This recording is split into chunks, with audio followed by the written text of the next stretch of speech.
दक्षिण में एक ठाकुर जी का स्थान था, संपत कुमार भगवान, अभी भी है संपत कुमार भगवान। तो संपत कुमार भगवान जो थे, कोई मुगल शासन के समय पर कोई मुगल गया और मुगल जाकर के जैसे ही मंदिरों में जाते थे तोड़ फोड़ मचाने के लिए, तो मुगल जैसे ही वहां गया, संपत कुमार भगवान को मुगल की छोटी सी कन्या ने जैसे ही देखा, उसको लगा ये बहुत बढ़िया गुड्डा है, मेरे लिए ले चलो।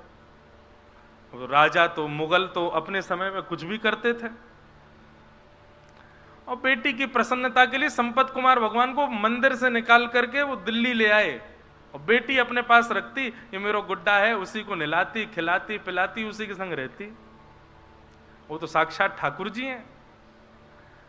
एक दिन रात्रि में रामानुजाचार्य जी शयन कर रहे थे, संपत कुमार भगवान स्वप्न में प्रकट हो गए। प्रकट होकर बोले, तुम आराम फरमा रहे हो, आनंद कर रहे हो, और यहाँ पे हमको ये मुगल लोग ले आए हैं गुड्डा समझ करके, इनकी बेटी हमारे संग में ऐसे खेलती है जैसे गुड्डा गुड़िया का खेल। ठाकुर जी रामानुजाचार्य जी बोले, भगवान आज्ञा करो, क्या करें? बोले आज्ञा क्या करें, जल्दी आओ, हमको लेके जाओ यहां से। तो रामानुजाचार्य जी अपने हजारों शिष्यों के साथ दिल्ली आए, और दिल्ली में उस बादशाह के दरबार में जाकर के स्वामी श्री रामानुजाचार्य जी ने निवेदन किया, हमारे ठाकुर जी को तुम्हारी बेटी गुड्डा मान करके अपने संग ले आई है। हमारे ठाकुर जी हैं, वो कोई गुड्डा गुड़िया नहीं है, उनको हमको वापस कर दो। और जो मुगल राजा था वो कहने लगा, बोले कि मैं कैसे मानूं वो तुम्हारे ठाकुर जी हैं। और भाई तुम लोगों के यहाँ तो ऐसा भाव है ना कि ठाकुर जी किसी से ज्यादा रीझ जाए तो उसके पास चले भी जाते हैं, खा भी लेते हैं, पी भी लेते हैं, आनंद करते हैं। यदि तुम्हारे ठाकुर जी हैं तो तुम यहीं खड़े खड़े बुला दो, वो अपने आप कमरे से निकल के आ जाएं। यदि वो आ जाएंगे तो तुम ले जाना, और यदि वो नहीं आए तो चुपचाप यहां से चले जाना। ठाकुर जी को वो जो भी हैं वो यहीं रहेंगे, मेरी बेटी खेलती है उनके साथ। रामानुजाचार्य जी वहीं बैठ गए, नेत्र बंद करके ध्यान किया संपत कुमार भगवान का, और कहा, हम हजारों किलोमीटर पैदल चल करके दिल्ली तक आ गए हैं, अब आप कृपा करो, आप कक्ष से निकल करके बाहर आ जाओ, अपनी प्रभुता प्रस्थापित करो, चलो हमारे साथ। नेत्र बंद करके प्रार्थना की तो ठाकुर जी उनके चित्त में आकर के कहने लगे, बोले ये कलयुग है, और कलयुग में मैं अर्चक के अधीन होता हूं। अर्चक चाहेगा तो सोऊंगा, अर्चक चाहेगा तो उठूंगा, अर्चक खिलाएगा तो खाऊंगा, अर्चक नहलाएगा तो नहाऊंगा। मैं अपने योग बल से कुछ नहीं करता हूं, मैं अर्चक के अधीन होता हूं। आप ही कक्ष में आइए, मुझको लेकर के जाइए। और जब ठाकुर जी इतना प्रवचन सुनाने लगे तो रामानुजाचार्य जी को गुस्सा आ गया ठाकुर जी पे। बोले, हम इतने 1000 किलोमीटर पैदल चल के आ गए, वैसे आपको कुछ भी करना हो तो उसमें कोई विधान नहीं आपका है, बलि के यहाँ जाके 2 पग से 3 लोग नाप लेते हैं, खुद के मन में आ जाए तो कुछ भी करोगे, लेकिन हम कह रहे हैं तो अब आप यहाँ पे आकर के, मैं तो अर्चक के अधीन हूं, वो चाहेगा तो ही चलूंगा, वही चाहेगा तो ही करूंगा, बैठे रहो यहीं पे, हम जा रहे हैं वापस यहां से। ठाकुर जी पर जब थोड़ा क्रोध किया तो ठाकुर जी को ऐसा भाव आया कि ये मेरे पिता हैं और मैं इनका पुत्र हूं, और उसी भाव से देखते ही देखते बादशाह के सामने अपने आप संपत कुमार भगवान की प्रतिमा चल करके आई मूर्ति, और कमरा से बाहर आकर के श्री रामानुजाचार्य जी की गोद में आकर के विराजमान हो गया। रामानुजाचार्य जी ठाकुर जी को हृदय से लगाए, बादशाह भी नतमस्तक हो गया, और रामानुजाचार्य जी ठाकुर जी को लेकर के आए, पुनः मंदिर में स्थापित किया, उनका प्राण प्रतिष्ठा हुई। प्राण प्रतिष्ठा महोत्सव के बाद देखा तो वो राजा बादशाह जो था वो अपनी सेना और अपनी पुत्री के साथ द्वार पर खड़ा था। रामानुजाचार्य जी बोले, आप क्यों आए हैं? बोले, महाराज मेरे जीवन में मेरी सबसे बड़ी प्रसन्नता केवल मेरी बेटी की प्रसन्नता, और जब से आपके ठाकुर जी चले गए मेरी बेटी बहुत रोती है, आप कृपा करो भगवान, मेरी पुत्री को एक बार उनका दर्शन करा दो।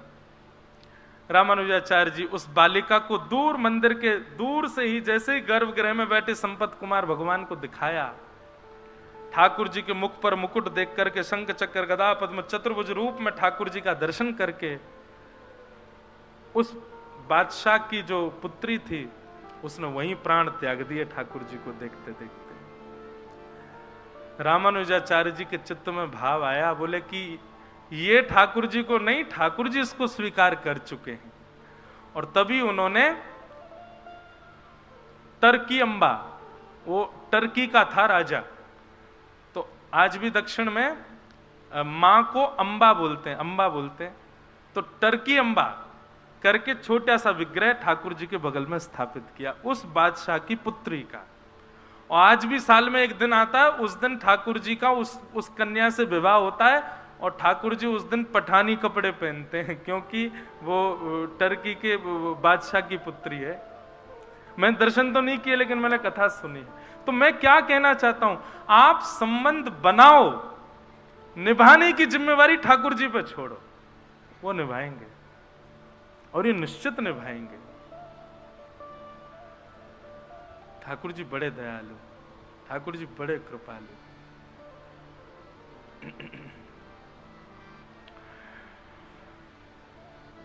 तो वैद्यम वास्तवमत्र वस्तु शिवदम तापत्रयोन्मूलनम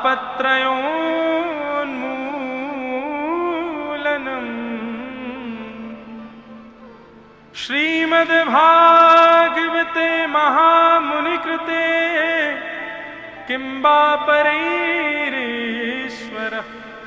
सद्यो हृदयवरुध्यते त्रिकृतभिः शुश्रूषुभिस्तत्क्षणात्।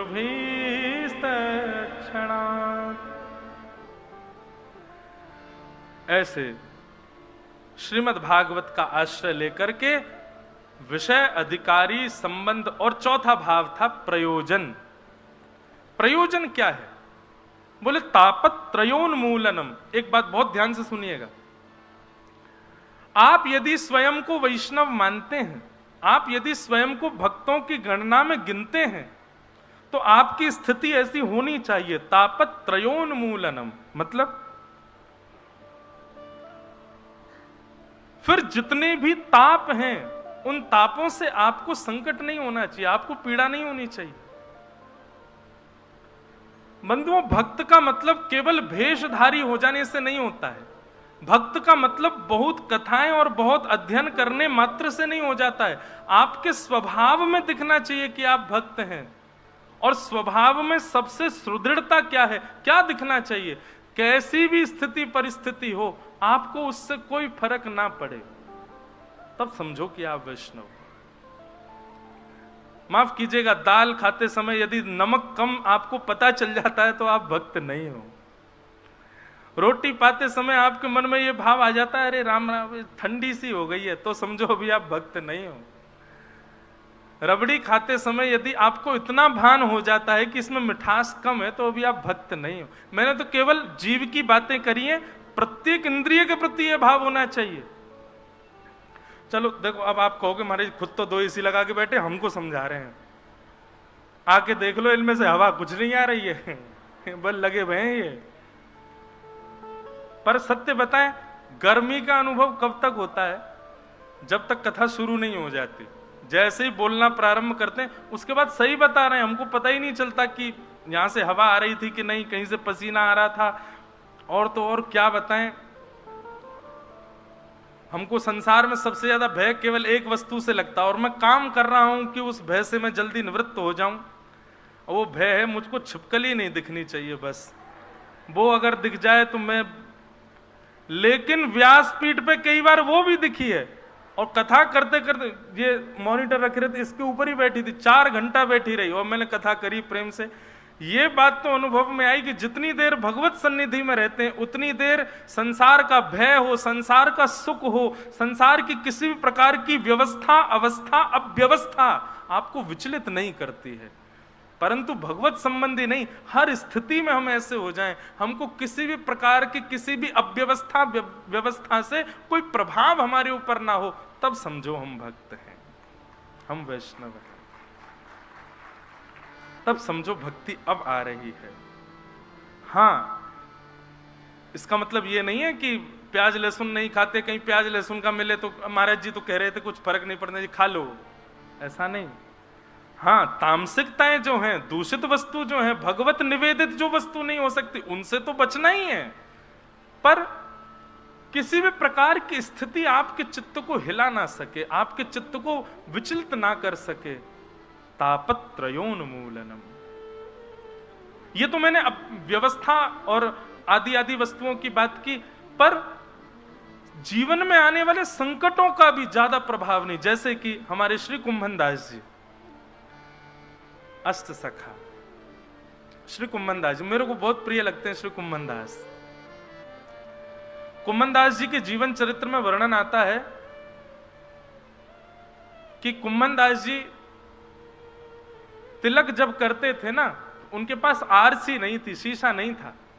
एक कठौते में जल भरते और जल में छाया देखते अपने मुख की, तब तिलक लगाते थे, तब स्वरूप करते थे। कुंभन दास जी इतने दुर्बल थे कि उनके पास बैठने के लिए अच्छा वाला आसन नहीं था। गायों को खिलाने वाली घास फूस आदि जब सूख जाती, उसी से ही सुंदर कुशा का एक आसन बनाते, उस पर बैठते थे। कुंभन दास जी की स्थिति ऐसी थी कि राजभोग तो मंदिर में पाते थे, पर साईं के प्रसाद की कोई ठिकाना नहीं होता था कि घर पे बन पाएगा क्या।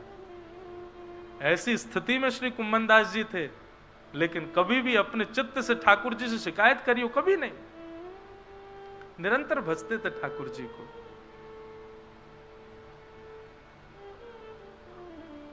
वर्णन आता है कि श्री कुंभन दास जी के आज भी खेत है गोवर्धन के पास में। तो श्री कुंभन दास जी जब अपने खेत में खेती करते थे, तो कुंभन दास जी तो आगे हल लेकर के चलते थे और पीछे पीछे हमारे श्री गिरधर गोपाल जी हाथ में बीज लेकर के बोते हुए चलते, वो छालते हुए चलते कुंभन दास जी के साथ में। वो खेत आज भी हैं गोवर्धन में, जहां ठाकुर जी अपने हाथ से बुवाई करवाते थे। और ये कोई 5000 वर्ष द्वापर पहले की बात नहीं है, इसी कलिकाल में, आज से 450-500 वर्ष पहले, जब श्रीनाथ जी गोवर्धन में विराजते थे, तब की घटना है। कुंभन दास जी हल जोतते थे और ठाकुर जी पीछे पीछे बीज लेकर के उनके साथ में खेती करवाते थे कुंभन दास जी के संग। अब सामान्य मानवीय दृष्टि से देखो तो कुंभन दास जी के पास में भोजन को अन्न नहीं है, कुंभन दास जी के पास बैठने को आसन नहीं है, कुंभन दास जी के पास देखने को शीशा तक नहीं है। लेकिन भक्त दृष्टि से देखो तो पूरे जगत का जगत नियंता, जगदाधार उनके साथ खड़ा है। कई लोग इस बात की भूल कर बैठते हैं, बहुत धनवान व्यक्ति को देख करके कहते हैं इस पे भगवान की बड़ी कृपा है। गलत कहते हो आप, नहीं है कृपा। ठाकुर जी की कृपा धन के रूप में कभी नहीं होती है।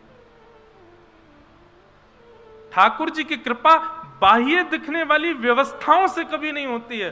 ठाकुर जी की कृपा आपके स्वभाव से होती है। आपका स्वभाव यदि सुंदर है तब समझो हाँ ठाकुर जी ने कृपा कर रखी है इस पर। इसका स्वभाव देखो, व्यवहार देखो, इसकी बुद्धि की सरलता देखो, सहजता देखो, निर्मलता देखो, तब समझो ठाकुर जी की कृपा है। लोग धनवान हो गए, लोग ऐश्वर्यवान हो गए, लोग सब प्रकार सर्वगुण संपन्न हो गए और कहते हैं ये ठाकुर जी की कृपा। ये ठाकुर जी की कृपा नहीं है।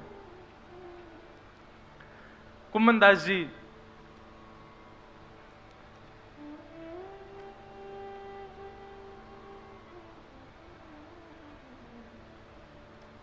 खेती करते, ठाकुर जी पीछे लिए लिए उनके साथ खेती करवाते। इतने में ही साय के 4 साढ़े 4 बज गए और ठाकुर जी के उत्थापन दर्शन का घंटा बजने लगा मंदिर में। ठाकुर जी वहीं खड़े हैं कुंभन दास जी के साथ। ठाकुर जी वहीं खड़े हैं, संध्या का दर्शन का घंटा बजने लगा मंदिर में और कुंभन दास जी हल आदि छोड़ करके दौड़े और कुआं से जल्दी जल निकाला, अपने पांव धोने लगे, हाथ पोंछने लगे, मुख पर जल डालने लगे। ठाकुर जी बोले, ए कुंभना क्या कर रहा है? ए सुनना रे, मंदिर को घंटा बज गो, दर्शन करवे जाऊंगो। ए बाबड़े, मैं तो तेरे संग खड़ा हूं, मैं तेरे पीछे ही खड़ा हूं, मंदिर काय को भाग रहा हूं? फिर देख कैसो बाबड़ो, मैं संग ही बैठा हूं, संग ही खा रहा हूं, संग ही सब लीला कर रहा हूं, फिर वो मंदिर भाग रहा है। कुंभन दास जी बोले, ठाकुर जी ये मेरे ऊपर कृपा है कि आज आप मेरे साथ खड़े हैं, मेरे साथ खाते हैं, मेरे साथ लीलाएं करते हैं, परंतु इस स्थिति में मुझे पहुंचाया तो मंदिर नहीं है ना, उस मंदिर का त्याग मैं नहीं कर सकता। जिस स्थिति, जिस मंदिर ने आपको इस योग्य मुझे बनाया। पहले आप नहीं आते थे तब आप मुझे वहीं मिलते थे, पहले जब आप मेरे साथ नहीं रहते थे तब मैं आपको वहीं देखता था, और आज आप मुझे मिल गए तो मैं उस स्थान का त्याग क्यों कर दूं? और दूसरी बात, यहां आप मेरे प्रेम के बल से आते हैं प्रभु, आज आ रहे हैं कल आएंगे इसकी कोई गारंटी नहीं है।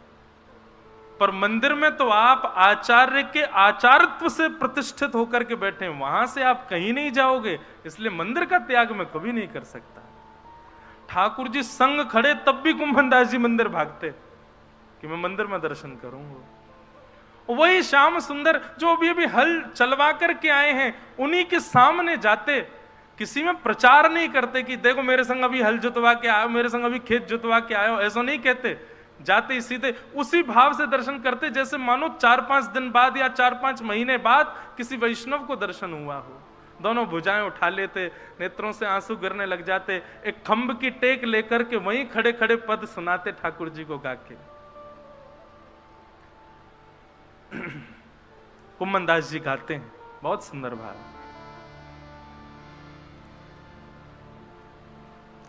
नैन पलक लागे नहीं रूप देख, नैन पलक लागे नहीं रूप देख। कितने सुंदर हैं ठाकुर जी कि एक बार जब श्याम सुंदर दिखते हैं ना, तो ये आंखों की पलकें जो हमारे वश में नहीं होती हैं,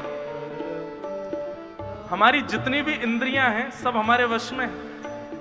हम जब चाहते हैं ये इंद्रियां तब वही क्रिया करती हैं, परंतु नेत्रों के जो ये पलक है ना, ये हमारे वश में नहीं। हम सोच के कभी पलक नहीं झपकते, अपने आप होती रहती हैं, ये हमारे वश में नहीं होती। लेकिन कुंभन दास जी कहते हैं जिस दिन श्याम सुंदर आपको वास्तव में दिख गए, आप चाहोगे भी ना तो भी आपकी पलक झपक नहीं पाएंगे, ऐसा है उनका रूप। आहा। नैन पलक लागे नहीं रूप देख, नैन पलक लागे नहीं। गोवर्धन के अंग अंग प्रीति, गोवर्धन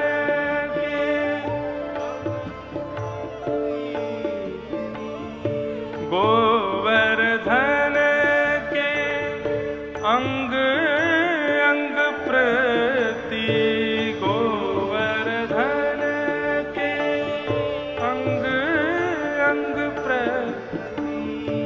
निरखी नैन मन रहत नहीं, निरख नैन मन रहत नहीं। नैना पलक लागे नहीं रूप देख, नैन पलक लागे नैन पलक लागे नहीं रूप देख, नैन पलक लागे। बंधुओं, कभी कभी इन पदों को पढ़ते हैं तो हमको लगता है कि हमने तो दर्शन किया ही नहीं अभी तक। हम राधा रमण जी का दर्शन करने जाते हैं और चंद मिनटों में दर्शन करके फिर निकल भी आते हैं। इसका मतलब क्या है? कुंभन दास जी जिस स्थिति का वर्णन कर रहे हैं, ये स्थिति हमारे साथ तो कभी घटी ही नहीं है। नैन पलक लागे नहीं रूप देख, गोवर्धन के अंग अंग प्रति, निरख नैन मन रहत नहीं। इसी भाव का वर्णन श्री प्रहलाद जी महाराज करते हैं। जब नृसिंह भगवान ने पूछा कि तुमको मेरे रूप से डर नहीं लगता, तब प्रहलाद जी कहते हैं ठाकुर जी मैंने पहले से ही विचार किया था कि जिस दिन आप आओगे, आपके पैर के नख से लेकर के आपके मुख तक एक एक रों का दर्शन करूंगा। पर क्या करूं भगवान, जब से आप पधारे हो ना, मेरे नेत्र आपके पैरों से ऊपर जा ही नहीं पाए। मैं जब से आप आए हो आपके चरणों को ही देख रहा हूं ठाकुर जी। आपके चरण ही इतने सुंदर हैं कि उनसे नेत्र में हटा नहीं पा रहा हूं। या तो बंधुओं हम लोगों ने अभी तक ठाकुर जी को देखा नहीं है, हमारी स्थिति वैसी भई नहीं है। अगर है जाती ना तो ये पद जो हम गा रहे हैं ये हमारे साथ घटता।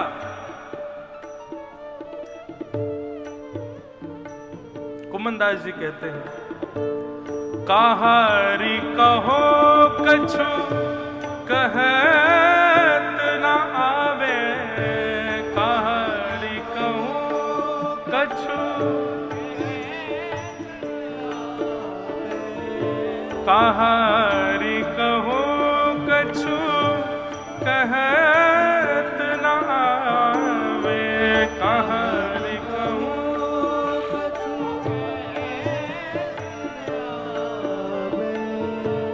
चित चुरायो वह मांग दही, चित चुरायो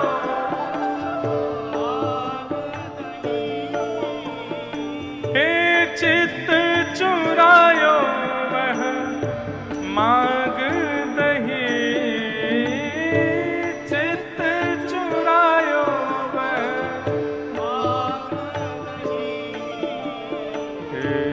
नैन पलक लागे नहीं रूप देख, नैन पलक लागे नहीं,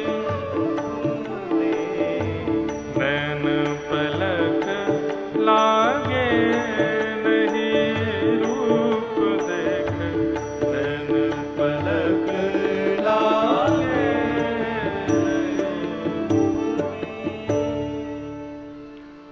कुंभन दास दरस कर, कुंभन दास प्रभु के मिलवे की सुंदर बात सबसों कही।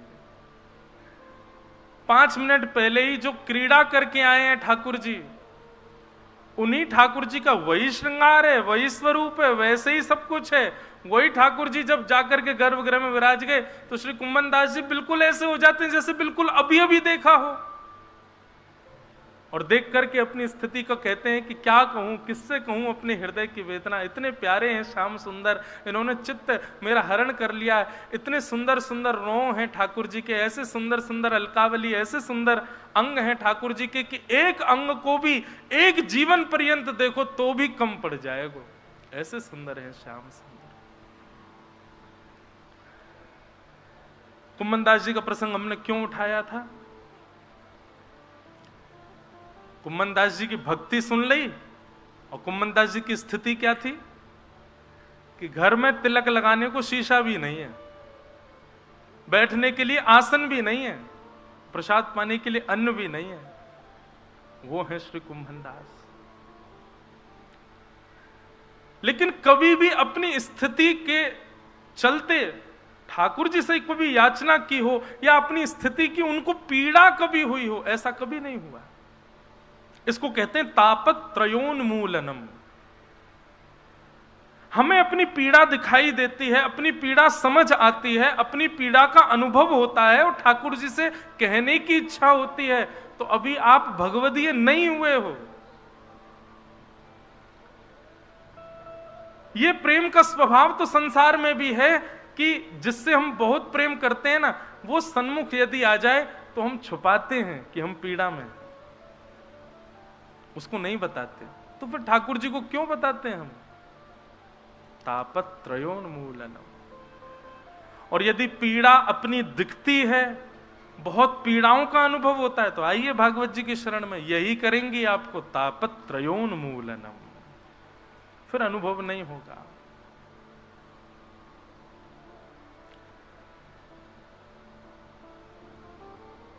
ये भागवत का चौथा लक्षण है, प्रयोजनम तापत्रयोन्मूलनम।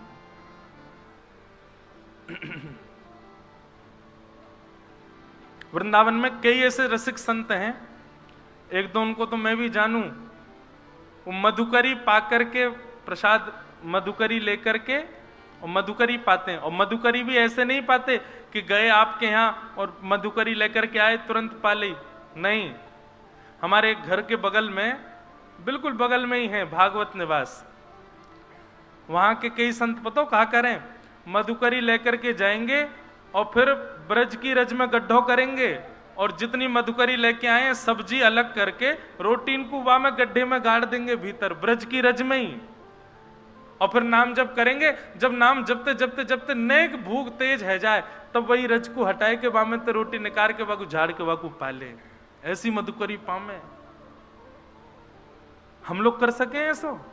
नहीं कर सके, क्योंकि हमको स्थिति अवस्था व्यवस्था सब समझ आती है, पर वैष्णव को इन सब से कोई फर्क नहीं पड़ता। वो हर स्थिति में रह लेता है, हर स्थिति हर व्यवस्था हर अवस्था उसके लिए समान हो जाती है। बहुत व्यवस्थित कर दो तो प्रसन्न नहीं होगा, बहुत अव्यवस्थित कर दो तो दुखी नहीं होगा, वो सम ही रहेगा दोनों अवस्थाओं में। तापत्रयोन्मूलनम।